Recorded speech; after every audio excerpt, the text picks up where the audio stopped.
Okay, let's just dive right into this. Welcome to today's Explainer, where we are going to do something truly fascinating.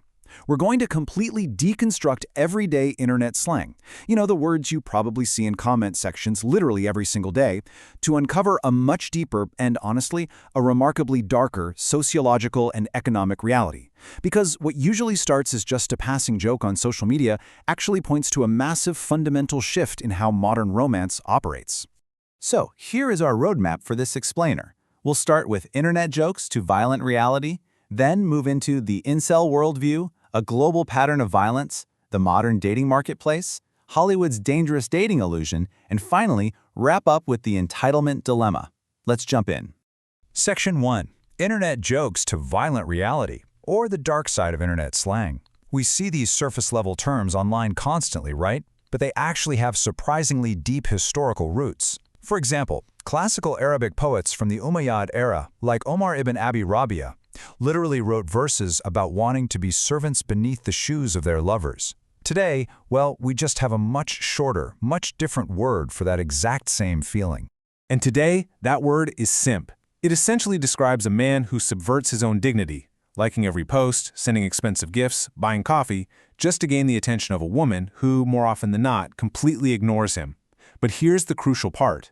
The very existence of the simp leads directly to the creation of its absolute opposite on the internet. That opposite is the incel, which is short for involuntary celibate. This is a massive online subculture defining themselves as entirely unable to find romantic or sexual partners despite desperately wanting them. Now, we're making a pretty serious shift in tone here. While simp is almost always thrown around as a joke, the incel identity quickly moved out of those dark internet chat rooms and directly into the real world, with absolutely devastating consequences. To really understand this, we have to look at the tragic trajectory of 22-year-old Elliot Roger. At age 13 and 14, he was incredibly socially isolated after his parents split. By 18, that profound loneliness led him straight to discovering incel ideology online. And then, on May 23, 2014, in Isla Vista near UC Santa Barbara, he carried out a horrific, premeditated attack, killing several people before taking his own life. He left behind this massive 80-page manifesto, heavily detailing his extreme feelings of romantic rejection and violent resentment. Section 2. The incel worldview, mapping the imagined hierarchy. To understand how someone even reaches that breaking point, we kind of have to map out how they categorize society, and ultimately, who exactly they blame for their romantic failures. So incels view the world through this hyper-rigid, unyielding hierarchy. Up at the very top, you have the Chads. These are the highly attractive men, and the Stacys, the highly desirable women. But at the absolute bottom, that's where incels place themselves, totally condemned to loneliness. They violently blame women for having what they see as impossibly high standards, and they also heavily blame the simps for inflating women's egos. In their minds, all that constant, unearned attention from simps artificially jacks up the price of romance. Section 3. A global pattern of violence, male entitlement beyond the West. It is absolutely vital to recognize that this extreme entitlement and the violent reaction to romantic rejection is for sure not confined to American internet forums or Reddit threads. In fact, the U.S. federal government officially classified incel extremism as a growing terrorism threat in a recent March report. We are talking about a phenomenon that has completely escaped the chat rooms and landed directly onto federal watch lists. The source actually notes at least 6 high-profile attacks explicitly linked to this ideology just between 2017 and 2021. And when we compare Western incel violence, which, is highly ideological and driven by these sprawling online manifestos, with global retaliatory violence, we see a really terrifying mirror. Just look at the tragic, real-world examples in the Arab world, like the horrible murders of Nayera Ashraf and Iman Urshid. The internet slang might be missing over there, but that core driving emotion, it is exactly identical. It's violent male entitlement acting out lethally after facing a rejection. It kills exactly the same way, regardless of the vocabulary. Section 4. The modern dating marketplace, the OkCupid data. So what is actually driving all this widespread frustration? We need to really examine how the modern dating scene has transformed into, a ruthless free market. Think about your own experiences, or maybe your friends' experiences, just endlessly scrolling through dating apps. There's this fascinating data from Christian Rudder, one of the founders of OkCupid, and it proves just how deeply unequal this space really is. When dating operates as a pure free market of supply and demand, it turns out to be heavily biased. On the platform, Black women were consistently given the lowest ratings by all users, and Asian men were given the lowest ratings by all female users.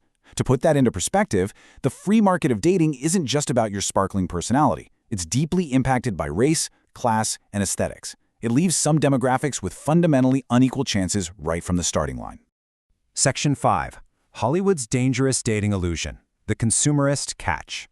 Okay, if the dating market is inherently this unfair, why does society universally avoid admitting it? The answer points directly to pop culture and massive, massive economic incentives. I mean, think about the movies we all watch. Hollywood's myth constantly spoon-feeds us this narrative that this socially awkward, isolated underdog eventually wins the beautiful girl purely through his inner goodness. Think Peter Parker and Spider-Man, or the whole Beauty and the Beast trope.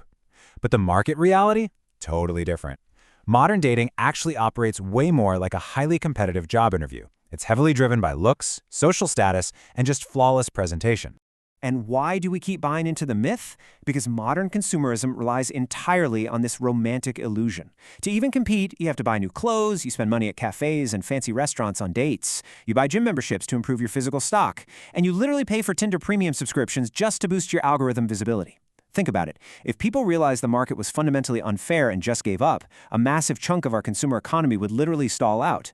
We are economically incentivized to keep trying, which means we're incentivized to keep buying.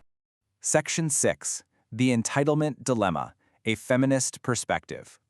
Let's take a philosophical deep dive into this dating market issue, but this time through the lens of feminist theory. The source material for this explainer highlights a deeply provocative question posed by Amy Srinivasan, an Oxford University philosophy professor. She asks, does anyone have the right to sex? Now, back in the 80s and 90s, the feminist movement heavily pushed for sexual liberation, arguing that freeing desires from traditional constraints was absolutely essential. But what Srinivasan so brilliantly points out is that opening up a totally free market of intimacy actually creates entirely new forms of inequality and marginalization. And this creates a truly fascinating clash of perspectives. Because look, both sides actually agree on one core fact. The modern dating market is unfair. But the divergence from there is massive.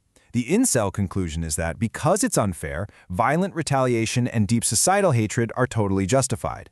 The feminist critique, on the other hand, acknowledges the market is unequal based on conventional attractiveness and race, but firmly states that violence is categorically a crime, and ultimately, no human being is ever entitled to or owed another person's body or affection. Which leaves us with this final, profound question to consider today. As our society shifted away from traditional arranged marriages and moved toward a completely free market of love, did we actually erase romantic injustice? Or did we just change the rules of who gets left behind? It's a remarkably complex reality that really forces us to look past the internet jokes and deeply examine the human need for connection. Thank you so much for joining me on this explainer. I really hope this gave you a brand new perspective on a topic that has been hiding in plain sight.